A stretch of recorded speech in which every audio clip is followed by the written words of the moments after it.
Hi, this is James Gordon here for Graphic Novel Review. Today's graphic novel we'll be talking about today, Beneath the Trees Where Nobody Sees by Patrick Horvath.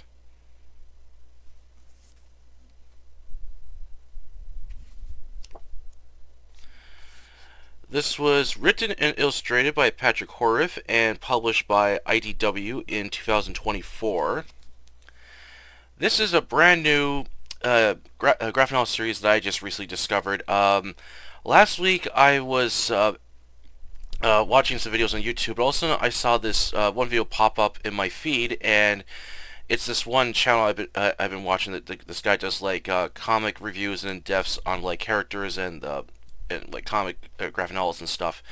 And he had this new one where it featured this bear woman wearing a like yellow apron. She's got like goggles on, holding a knife, but she had blood on her. I was like, what is this? So I watched this review, and it's about this bear woman here in the cover, Samantha Strong, who lives in this fictional quiet town, who looks normal on the outside, but deep inside of her, she hides a dark secret. She's a serial killer, and no one knows that she's been murdering people and stuff. And then things escalate when another killer appears in the town that she lives in. So it's kind of like Dexter meets Richard Scarry's Busy World. At first, and there was, and then I've been hearing all this like hype about this series on, like there's a sequel came out after, and then a prequel was written up, and now the author has got like more comics in the works planned for this series and stuff. And there was a lot of hype for this series. Like, it was very popular, and I was like, how the hell did I not hear about this just till now? Like, I was completely shocked that I didn't hear about this sooner. But so I was like, is this really good or is it not? And then, of course, the sequel comics are already out, but the second volume for volume 2 of this is not out yet, so that won't come out to July. But I was like, is this really this good, or is it being overhyped? Because some things I feel that when they're overhyped, they turn out not to be as good as they are.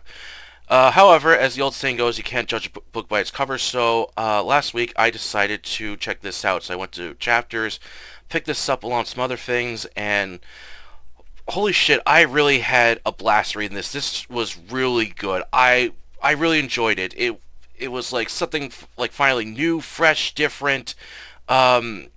I really enjoyed like the setting, the story, the characters. There's characters I like, characters I despise, and overall, I just had a lot of fun reading this.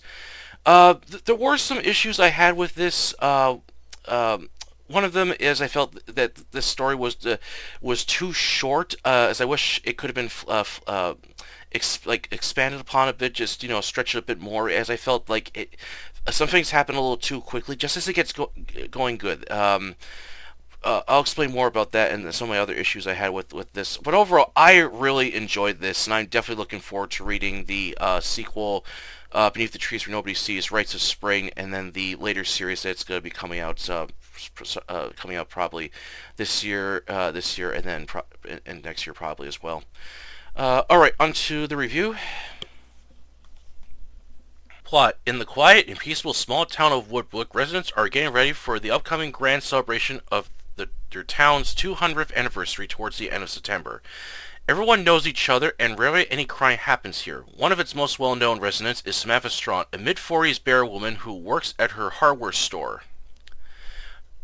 Charlie, a mole who works at her store, runs it when she's not there. Every morning she walks through the town and greets everyone and enjoys helping the locals. It's just another day with Samantha helping out the mayor, Bernard Warrington, or Bertie, a turtle getting his float ready for the parade. Also there is Martin, a old goat who keeps forgetting things. He forgot he already bought a newspaper and keeps asking locals where his glasses are. As a shipment of paint cans comes in, Charlie asks Samantha where she wants it, and she tells him to put it in the back as she has an appointment out in the nearby city, and the store is his for today. Samantha packs up in her blue Ford Bronco and leaves Woodbrook, but as she does this, her smile disappears. Unknown to the residents, Samantha hides a dark secret. She's a serial killer where she murders someone at random. She calls this play to help control her insanity and muffle the voices inside her head. She pulls into a parking lot along an empty street and acts like her Ford Bronco is having engine trouble. A young duckman, Daniel Brewer, is walking by with his headphones on, listening to his Walkman, notices Samantha and asks if she needs help. Samantha lies about the engine problem as Daniel said he can fix it. Samantha tells him there are some tools in the bag that could help, but when he goes to check, the tools aren't what he's looking for. Before Daniel can react, Samantha places a cloth over his beak laced with a strong substance, knocking him out. Samantha then hammers a nail in the back of his head, killing Daniel, then hides his body inside a duffel bag. Leaving the city and goes to a forest, tying up Daniel onto a tripod with a crankshaft. Wearing goggles and a yellow apron, Samantha slits Daniel's throat and waits till all his blood has been drained. Then using a power saw, she slices Daniel into pieces, then places his remains inside of white paint cans and buries them. For 20 years, Samantha has been killing people as she doesn't leave a trail. This is her 43rd victim, she's claimed. Just as she's packing up, a feral bear appears sniffing the ground. Samantha asks the bear to keep this a secret between the two of them. The bear leaves. Samantha returns to Woodbrook and has a relaxing bubble bath before visiting her only friend, Laura Albright. An old mouse woman is being looked after by her son Nigel, a young photographer who dropped out of college. During dinner, Laura tells Nigel he should go back to school. Annoyed, Nigel explains it isn't that easy. On the 30th of September 1986, Woodbrook Parade is in full swing with all the residents there enjoying the show, with Bertie wearing his fancy suit and top hat right along his ship float, with the crowd cheering and clapping when tragedy strikes. The float sail suddenly snaps off its sail ring, revealing a mutilated corpse of Martin. His feet have been nailed to the sail's mast, his arms sliced in half, and his rib cage has been torn open with all his organs removed. Everyone is in shock and disgust by this horrible event. The next day, Sheriff Patterson, a dog, calls in a town meeting at the local church. The residents still in shock of what happened yesterday. Patterson explains an investigation is underway, theorizing the killer is someone among them, and has a curfew placed at 9 p.m. to keep its residents safe. However, one of them isn't happy about this. Sherry Gherkins, a loudmouth and rude pig woman, thinks this is stupid and the killer is the mayor as he isn't there. She storms out of the church. After the meeting, Samantha fears this investigation might frame her as the killer, revealing her dark secret. She plans to find out who this other killer is and dispatch them. The following morning, Samantha rides over to Bernie's house as he's been staying indoors with his pet feral dog and has a black eye. She offers him a sour apple sucker and talks with him. Bernie reveals the night before the parade, Melody Davis, a Siamese cat woman, went home after having a bad allergy to lavender. However, as she left, Bernie heard someone else sneeze. He called out but heard nothing, and it was Sherry who punched him. Samantha returns to her store as Charlie states it's been a busy day with people buying locks for their houses. Then outside, Sherry parks in the middle of the street to get her coffee. Samantha asks Charlie if he wants one but says no. Samantha offers to get him a hot chocolate. When Samantha goes to the coffee store, Sherry's bossing the rabbit woman behind the counter to just make it and not waste her time. Samantha intimidates Sherry, causing her to lash out in anger, pushing Samantha to the floor, then taking her coffee without pain. Later that night, Sherry goes out for a walk and kisses her owl husband Howard on the head, then leaves. Walking through the empty street, she feels fearless, but then becomes uneasy. Suddenly, a stranger appears in front of her. She is in the middle of complimenting them that she isn't the only one with a pair of balls when the stranger pulls out a combat knife. Sherry threatens the stranger to put the knife away or else. The stranger slices off her finger. She panics and flees down the alley, running up a fire escape of an elementary school, and forces herself through a window, causing pieces of broken glass in her arm. Running through the hallways till she reaches the stairs, the stranger appears, causing her to trip down them, and finishes Sherry off with an axe. The next day, on October 1st, the remains of Sherry are discovered by the school principal. Sherry's head is placed on a pike with her guts in a bucket, and written on the walls in her blood is head of the class. The second murder causes an uproar with the residents. Samantha suspects the killer might be Melody. She took over her deceased husband's Frank Butcher's shop. While closing up her store with Charlie, walking together with his family, Samantha lies she forgot her coat and tells Charlie and his family to go on without her.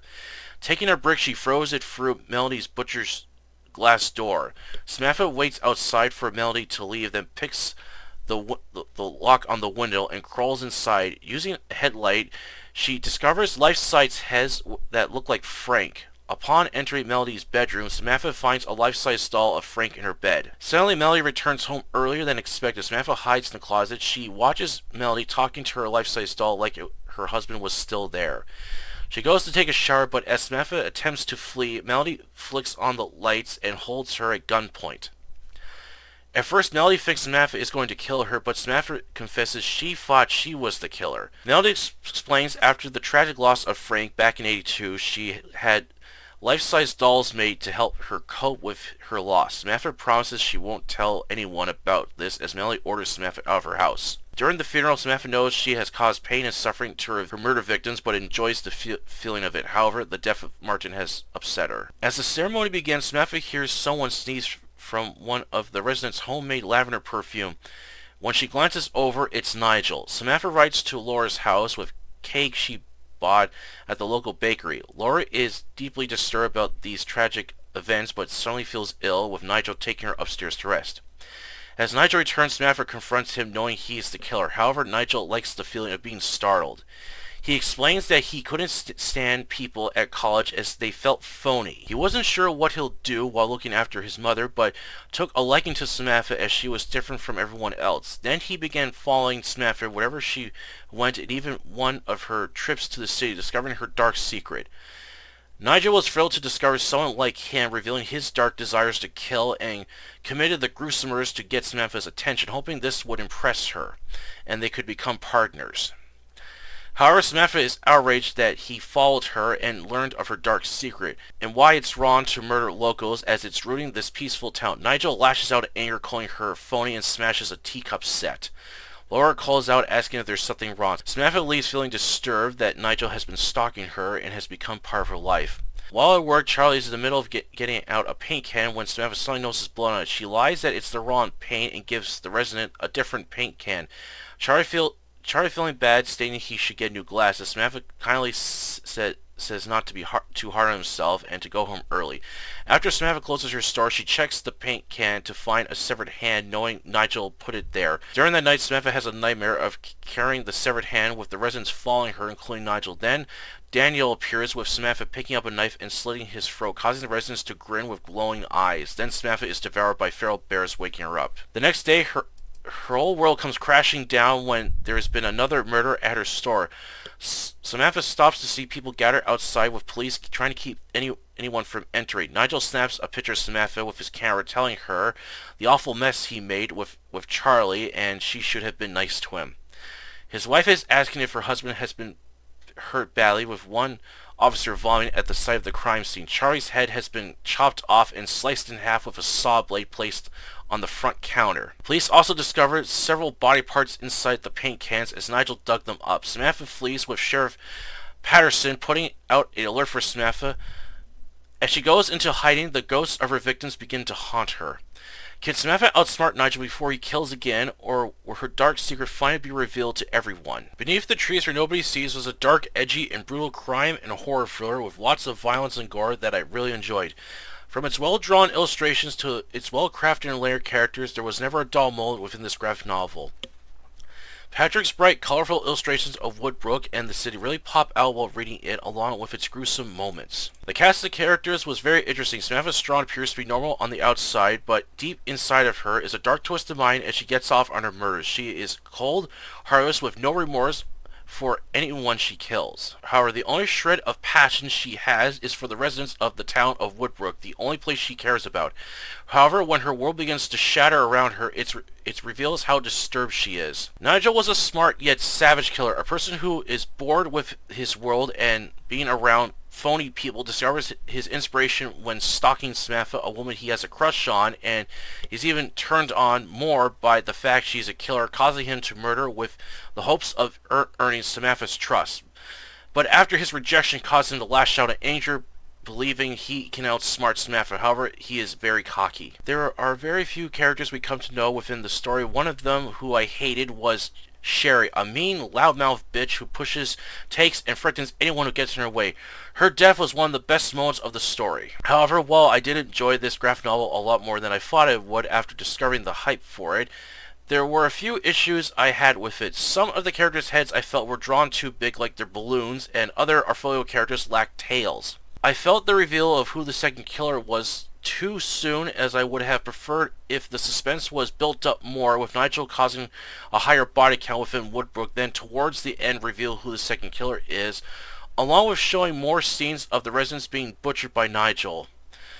While the ending was alright, I would have liked it better if a finale between Samantha and Nigel, to have these two facing off against each other, would have made it more intense.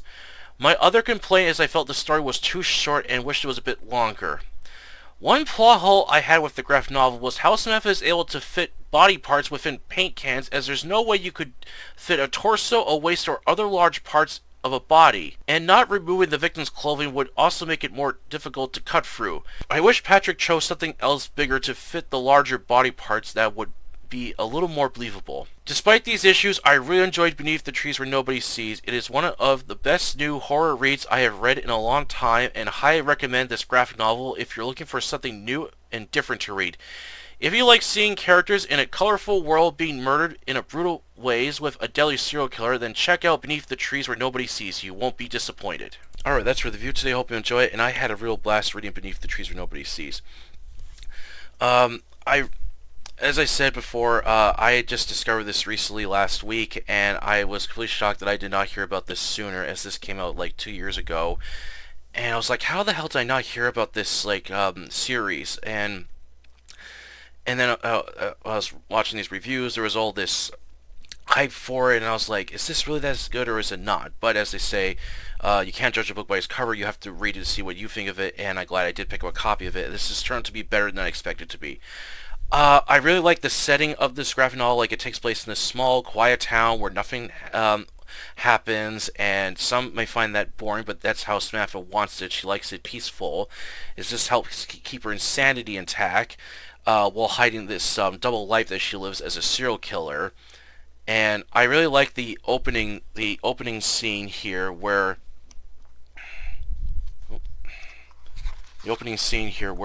Samantha is like, she does this like every morning. She walks out, she walks through the town, greets the residents. Everyone knows each other, so if something's wrong, people are there to help each other out and stuff. So I love this opening setting. I really like how it opens up, and then it seems all peaceful, but then just as Samantha gets into her Fort Bronco and hits out to the city, everything instantly changes. Dark, revealing what she does behind everyone's backs, as she's the serial killer who's been killing people for 20 years and has claimed over 43 victims, which is a lot. It's revealed that Samantha does in fact get off on murdering people. She enjoys it, and apparently this helps muffle the voices inside of her head. When I read that, it's kind of like it's hinted that she has mental problems, and she cannot control. And she's trying to control her blood loss by doing this. And then the next day, the town is like having this parade for its 200th anniversary. Everything's going fine, and then all of a sudden, tragedy strikes when one of its residents is found murdered during the parade in a very graphic way. Kind of maybe this scene kind of made me think of that one part in the slasher movie Thanksgiving, where it's like this Thanksgiving parade, and then all hell breaks loose when the killer shows up. That's what it kind of reminded me of. And then, so now the town is now in fear and shock as everyone realizes that there's a killer amongst them, and Samantha fears that if the police start poking around her life, they might discover what she does. So she has to find this other killer before things get really out of hand. As the one thing I heard about this series, it's kind of like Dexter meets Richard Scarry's Busy Busy World, is what I heard. However, there's more to this, so it's not like a straight copy of that, which is good. Um, so so then this leads to Samantha now kind of looking around the residence. She starts to suspect who might be the killer and stuff. And this is I just really enjoyed the story. And then as then things become more intense when the killer does strike again. And one of my favorite moments when when this one character I really hated in it. While like what Samantha does is cruel and despicable, what she does. However, the worst character is Sherry. This loudmouth ignorant bitch who I really hated, and I really enjoyed her demise at the hands of the other killer, Nigel, who dispatches her in a very brutal way. And I just reading the scenes of Sherry being dispatched by the killer, I really enjoyed that. And the I kind of chuckled at when her remains are discovered the next day. Her head is on a pike, and her guts are in a bucket with the pike in it, and in the background the wall says "Head of the Class." And I chuckled at this. And then what made this scene even more messed up is the fact that this whole murder took place in an elementary school of all places. I thought, holy shit, this just got really dark.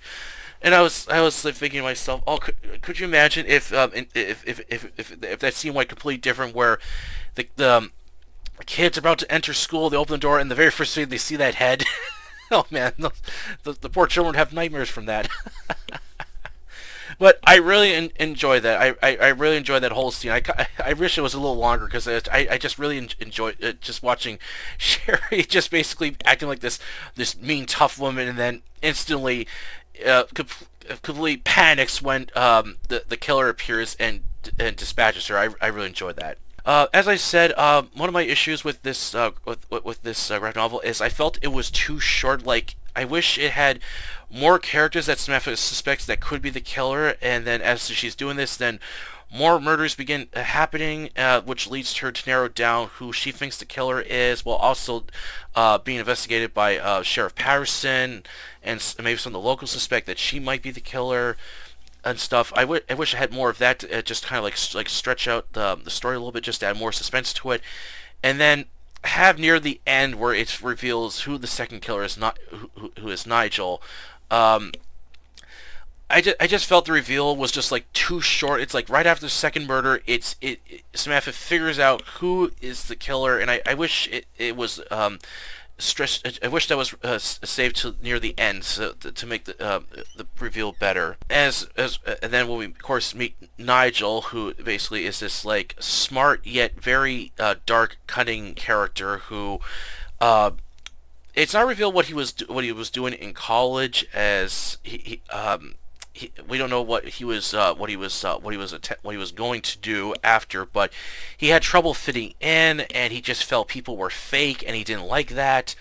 And then when he returned back to Woodbrook to look after his ill mother, he took a liking to Samantha Strawn and begins stalking her, and then he discovers her dark secret that she's a serial killer, which this turns him on, because he has these dark desires of wanting to kill people, and then he commits a brutal murder to get her attention to try and impress her.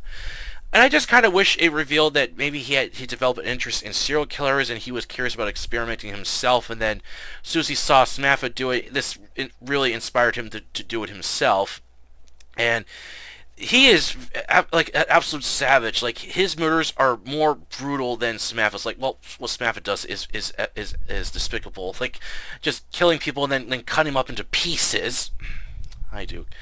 However, well, Samantha likes it neat and tidy. Nigel is the polar opposite. He likes to be bloody and messy with his murders, and each one he does gets more like graphic and stuff. And I just thought, oh man, I just wish I could have saw more scenes of him like dispatching more of the residents in like in more graphic ways. I just would have enjoyed to see that, but unfortunately we do not.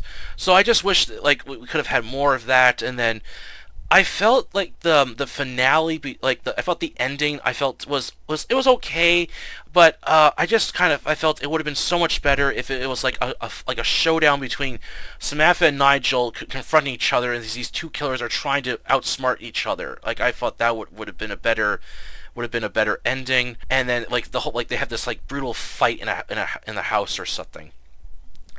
So those are my issues with it. Oh, this is a bit of a plot hole I had with this, and this is one of the things that I was kind of like on the fence about when I was watching the reviews of this graphic novel. The way that Samantha dispatches her victims is by knocking them out and then putting a nail in their head and then driving out to a forest and then slitting their throat, waiting for the blood to uh, drain from them, which would take, which I can imagine would take a long time. But um, how she buries the bodies is the part I found was a little bit unbelievable. Like she slices them up with a buzz saw and then just puts them into paint cans and then buries them. And I think to myself, how can you fit an entire body into paint cans? Like a paint can, I think is like what, this wide and only like this tall. So how can you fit like a torso or waist or other large body parts into paint cans? Like that's the only issue I had with it. I thought that part was a little bit unbelievable. I kind of wish Samantha like had something like larger to place the larger body parts in, and then put the smaller ones in the cans or something. But that's my only like the one that's like I said, like that was just like the very few issues I had with this. And my other issue was I felt some of the character heads were kind of like are drawn a little too big. Like I'll show an example here. Here we go. Here we go. Okay. Okay. Like for example, the character of Sheriff Patterson, I feel his head is just a little too big. And so it's like, and there's another like a background character that if we can, yeah. There's okay. I don't know if people can see this too well, but okay. The panda coming out of the subway tunnel, the head looks a little too big. That's my one of my issues with some of the way that characters are illustrated. I feel their heads are just a little too big, and I felt that there's characters in here, or other foil characters that are lacking tails. That's another thing. I felt these characters should have tails. It's kind of like the same thing I have with the graphic novel series Black Sad, that none of the anthropomorphic characters have tails. But that's just me. But other than that, I still enjoyed reading Beneath the Trees Where Nobody Sees. I am definitely going to check out the sequel, Rites of Spring, and I've heard mixed things about this sequel. Some like it, some don't. I'm going to see what I think of it when I go to read it when Volume 2 comes out in July. And this is becoming like a new like hit series. There's already like the writer has already done like a kind of like is doing a prequel series, doing the origins of Samantha Strong, of what got her into murder, and then he's already got plans for like three more graphic novels in this series. As I'm really curious to see where that's gonna go, and this is becoming so big that now IDW is like in talks of like having merch made of Beneath the Trees, of like shirts, plushies, a board game, and there's now even now there's talks of turning this graphic novel series into a TV series or film. Which I watched another channel, and he was saying who he think should. There's one other channel was saying who should voice the characters, and what, and he had some interesting choices. However, he suggested it should be a TV series. I felt this would be way better as a movie, because to me you could fit everything into you could fit the whole story of Beneath the Trees of What Nobody Sees into a full-length movie. To me, that would be just way better. However, with the film, I would like some changes made to it. I would like the film to expand on the story, like add more to it, like have Samantha follow some of the other characters who she thinks might be the killer, and then as she's doing this, more murders are happening within Woodbrook, and each one is getting more gruesome. And then the ending could either be done like the graphic novel, or change up a bit to have like a showdown between Smath and Nigel. I just feel like the film, if it just stretch it out a bit, that would make it better. As the thing is that these comics, like when they first came out, they're like only 30 pages long, so that's just the one thing I feel, that it's too short. I just wish it was longer, so it could be longer to have more to it. So hopefully, when this gets made into a movie or TV series, it'll be done well. And I'm very curious to see what the merch, plushies, and the board game is going to be like. I was thinking, what's the board game going to be about? It's going to be like Clue. You have to figure out who the killer is before you are dispatched by either Samantha or Nigel. So I'm definitely looking forward to checking out the sequel and the later series. Alright, that's for the video today. Hope you enjoyed it. Please don't forget to like the video and subscribe to October Library, the YouTube channel where I post book reviews, book hauls, and artificial content. Until then, I'll catch you later.